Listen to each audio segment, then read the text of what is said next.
Hey everybody, welcome to the Fired Up with CJ show. We are doing our September series, Back to School, and we have Laura Kestner, who is a co-author of this book, The Launching Years. This is the best book ever. Can you see all the places I flagged this book?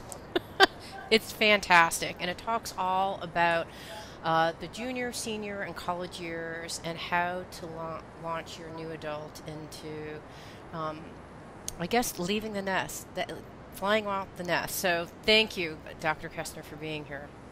Thank you. So I wanted to start off, first of all, with this idea of launching. And I was kind of surprised because when I think of launching, I just thought of, well, it's a senior year, like they're launching. But what was interesting is the time span was actually rather long. Well, what is the typical age of launching, and what is launching as you define it in this book?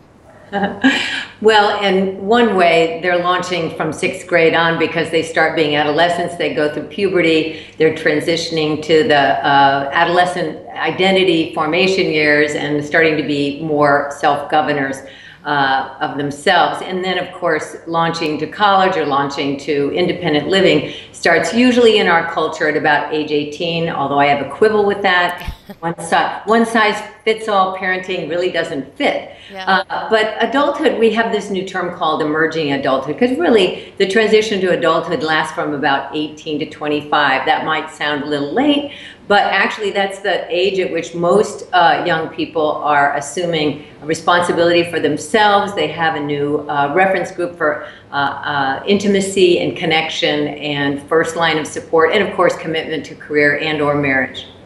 That seems like such a long time, and so much. In my days, it just felt like it was 18 maybe to 21. Right. Why do you think it's actually, is it that we just know more, so we actually know more about the brain and that the brain is being formulated? I mean, why is it now that it's 18 to 25 when earlier it was much shorter? Right. Well, 250 years ago, puberty and maturation and launching to adulthood all happened around age 16 to 18. So 300 years ago everything was happening around age 16 to 18. And now one of the theories is that it's been prolonged because of what is required of the average human in a complex world. You don't just get a job like candle making and call it good.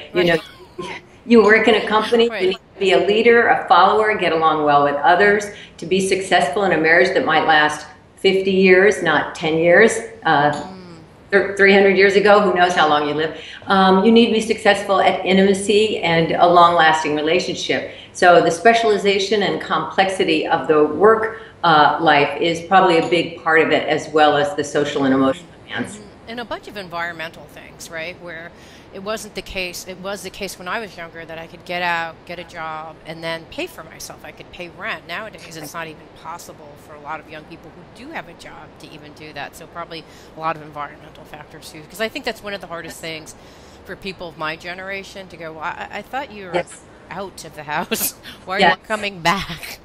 Well, we psychologists like to think this is why we can provide a service to you all by doing research, because once we do research, we find out, guess what is normal? What's normal is the average kid after graduating from college actually comes home. I meet parents all the time that feel badly about themselves and their young adult. I'm saying, but that's statistically normal, and statistically normal is now this phase of life that's coined by Jeffrey Arnett, a wonderful researcher in this area, that's coined this term emerging adulthood. So it's good to have typical expectations for your young one growing up, and they're not going to be all on their own until about 25. Okay, when you said that, I had a little frown that I was trying to keep off my face. I know. This is the good news and the bad news. The good news is, guess what? They're not out of your life at 18. Yeah. Bad news, maybe you had that expectation. Right, yeah, exactly. Okay, so what is the primary job of a parent during that time when they're launching? Like what, if we have roles and responsibilities, what are our roles and responsibilities during those crucial years of launching them into their adulthood?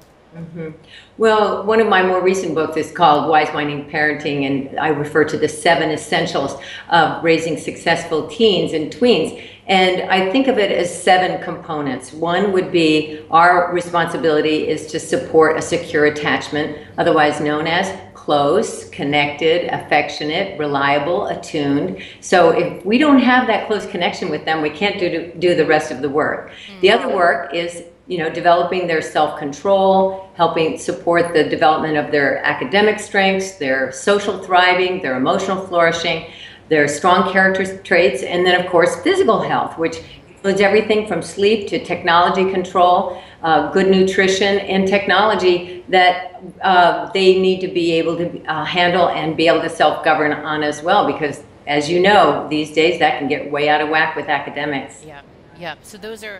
So it's the secure attachment, self-control, physical, both technical and nutritional, self-control, social and academic. Does that equal 7? Or did I miss something? Yeah. Okay. Secure attachment, and then self-control, academic, social and emotional, Okay. and then character, and then physical health. Yeah. Okay, got it. Okay, got it.